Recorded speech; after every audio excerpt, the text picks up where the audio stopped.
A phone call interrupted the quiet with the ringtone of my smartphone. I glanced at the screen. It was from my dad. "Hello, Dad. What's up?" I answered. "Aurora, have you already reached John's family home?" he inquired. "Not yet. I just got off the train and missed the bus. Looks like I have to wait about 30 minutes for the next one," I explained. "Oh, that's good. What time is it?" he asked. "The next train heading back?" In about 20 minutes, I replied. "Okay, got it. Then wait in the station lounge. Don't get on the bus. Just wait there until I come to pick you up," he instructed. "That's impossible. I need to go help with a wake at Alara's place as soon as possible," I countered. "You don't need to go," he insisted. "Why not? John is on a business trip to Italy. I have to go since I'm the only one here," I reasoned. "I'll explain everything once we meet up." "Just don't go, all right?" he urged.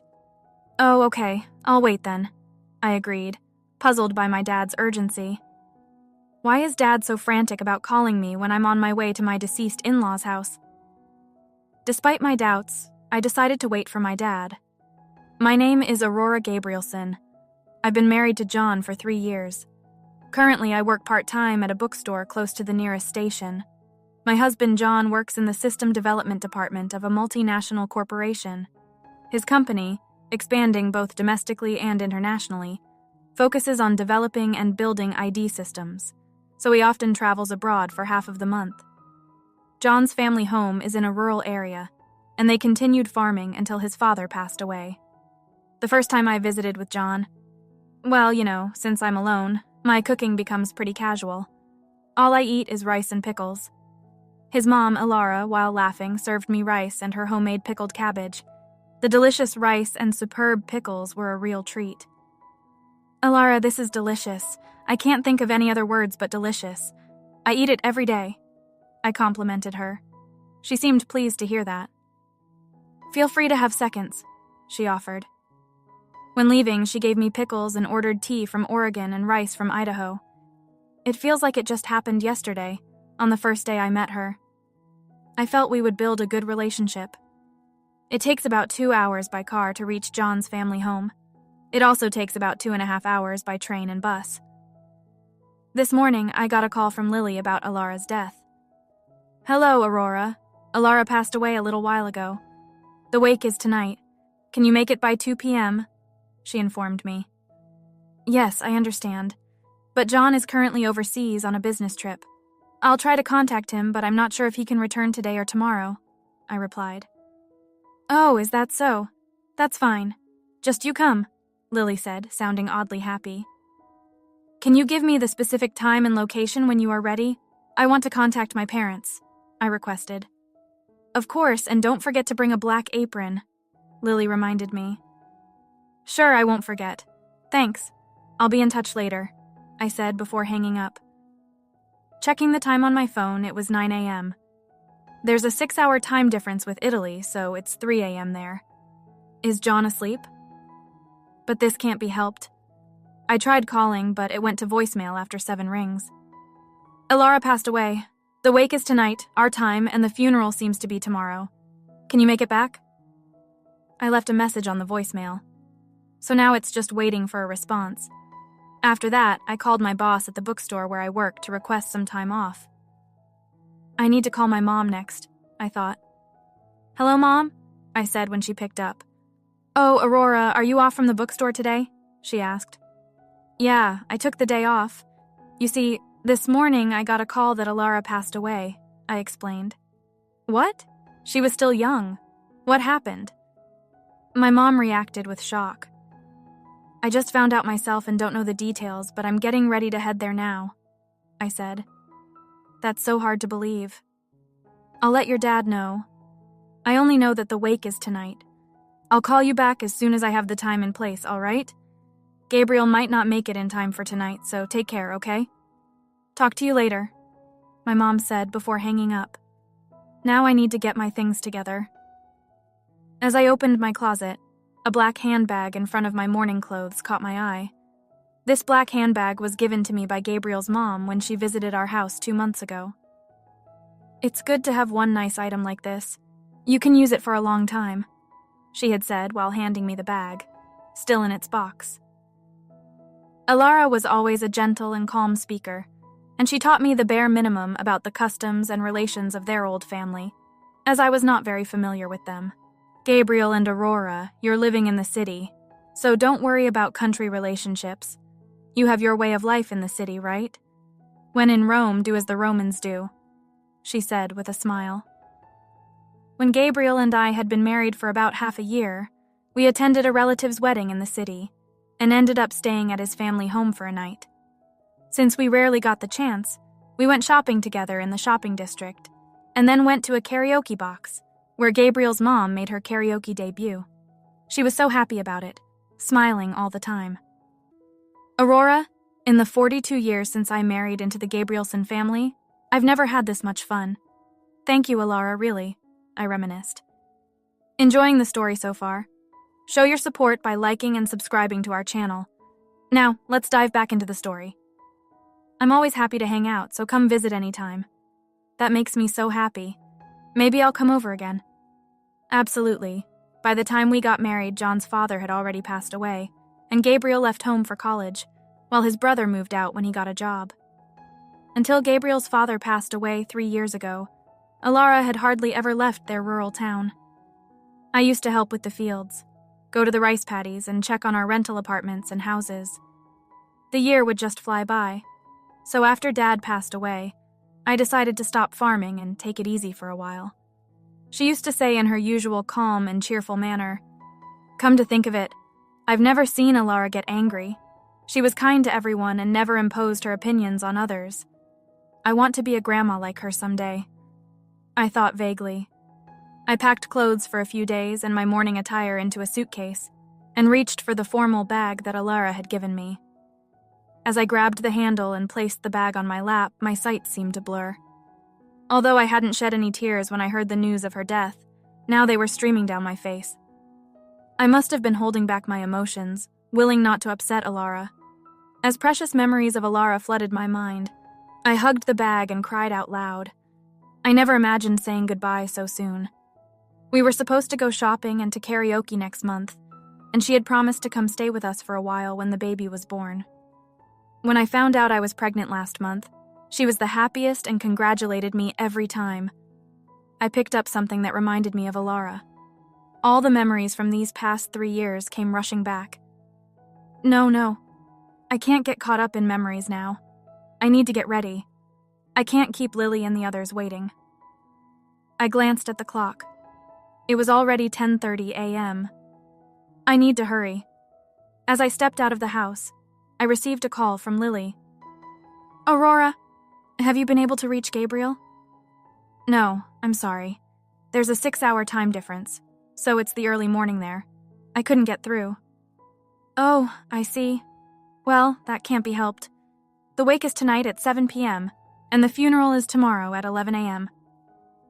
"Oh, all right. So tonight at 7 p.m. and tomorrow at 11 a.m., this service will be held at the church we always go to. So please tell your parents that, Aurora." "Okay, got it." Truth be told, I was not very comfortable with my sisters, Lily and Erica. Gabriel, the youngest of 3 siblings, is 6 years younger than his older brother Robert, and 3 years younger than his older sister Erica. Robert is quiet and reserved, and Gabriel is somewhat similar. Erica, the eldest, is the type who says whatever is on her mind during gatherings like Thanksgiving or New Year's. Erica would always start with, "Aurora, still no baby," and Lily would inevitably join in, "You really should have your first child before you turn 30. Yes, after a year of marriage. Still no news. Could you possibly be a sexless couple? Maybe Gabriel has someone else on the side. Wouldn't be surprising, right?" They would take turns throwing these snide remarks during such times. Alara wouldn't raise her voice, but would gently admonish them. "Lily, Erica, you're both parents, aren't you? You know it's not nice to say things that can hurt others. Since everyone comes here together, I want them to always have a good time." Although I didn't interact much with Lily and Erica normally, Alara and I saw each other almost every month. If we went to visit her this month, she would visit us the following month. Mom and Aurora don't seem like a Millen deal, is that so? Yay. It's more like a mother and daughter, Gabriel often said. Those were good times. Thinking this, 20 minutes passed as I waited at the station. My dad's taxi pulled up in front of me. Jenon, we need to talk about something important, he said with a stern expression. What could he possibly need to talk about so urgently? What happened? Why did you suddenly say not to go? Well, actually, I received a letter from Alara yesterday. A letter from Alara to you, Dad? Yeah, she wrote that she didn't want Aurora to go to the Gabrielson house alone. What does that mean? You should read it yourself. Oh, okay. After reading it, you'll understand why I stopped you. What do you mean? He handed me a white envelope, and I was shocked by its contents. Dear Sir, thank you for the delicious sweets you sent the other day. I am writing this letter to make a rather forward request, and I hope you will forgive me for using this method. The request is that should I pass away, please ensure that Aurora never comes to our house alone. As you know, Gabriel often travels abroad and may not be able to return immediately upon my passing. Could you please make sure that she attends the funeral only with Gabriel? I am embarrassed to say this, but if the funeral is rushed before Gabriel returns, Robert and his wife, along with Erica, might try to get Aurora to sign a property renunciation document without Gabriel's consent. The renunciation process shouldn't happen. I'm sorry for involving Aurora in any inheritance dispute. I have left my will to a trusted friend regarding the property division. I apologize for making such a request through a letter. I pray for the health and happiness of you and your wife. Sincerely. Just as I finished reading, my phone rang. It's Gabriel. Hello, Aurora. I listened to your voicemail. Yeah, my sisters. They're trying to finish the funeral before I get back, aren't they? It seems so, probably. Aurora, you don't need to go today. I'll talk to Erica and Robert and ask them to reschedule. Okay, that sounds good. I can be back by tomorrow evening on the earliest flight. It's better if we both attend together. That's right. So just wait at home for me, okay? See you tomorrow. I felt relieved knowing Gabriel would be coming back. Is Gabriel able to get back tomorrow? I asked. Yeah, it seems so. This morning, by chance, I ended up driving Lily and the others in this taxi. They didn't seem to realize it was me. Robert was trying to persuade them to postpone the funeral by a day. They were planning to get you to agree to property renunciation while John was still away. Dad explained. What? Just like Alara suspected? I exclaimed. Seems so. Lily's son recently crashed her car, and they're facing a lawsuit for several $1,000s. Dad continued. Wait, Lily's car is a German luxury model, right? It should have insurance, I said. It was insured, but only for Lily. Her son forgot to get a one-day insurance with the car all banged up. She was furious about having to replace it, so they were trying to get as much of the inheritance as they could. Dad explained. The next evening, Gabriel safely returned home, and we were all able to attend Alara's funeral together. The will revealed an equal division of $300,000 to each couple. Lily looked uncomfortable. Robert, will the payment for the accident cover everything? I asked. Thanks for worrying, Aurora. We're still short about $100,000, but we'll manage. Not changing the insurance policy was our fault as parents. If it's okay, you can use $100,000 for my share. Dad offered. As soon as I said this, everyone turned to look at me. Lily quickly responded, Really, thank you. But then her son, Adam, stepped forward and bowed. I can't accept that, Mom. Aurora is kindly offering, Adam said. No, Mom, it's my responsibility for causing the accident. How about I lend the money to Adam and he can pay me back a little each month? Dad suggested. When I suggested this, Adam gratefully accepted. If Aurora is okay with that, I'd like to borrow it. I'm sorry. He promised to pay back $500 a month from his part-time job earnings. This seemed like something Alara would approve of. Aurora, you're too kind-hearted, Dad said. I almost felt like I could hear Alara's voice. Since then, Adam has been faithfully paying back the money each month. Lily, warned by her son, stopped meddling in the matter. Time passed, and finally the day came for me to give birth.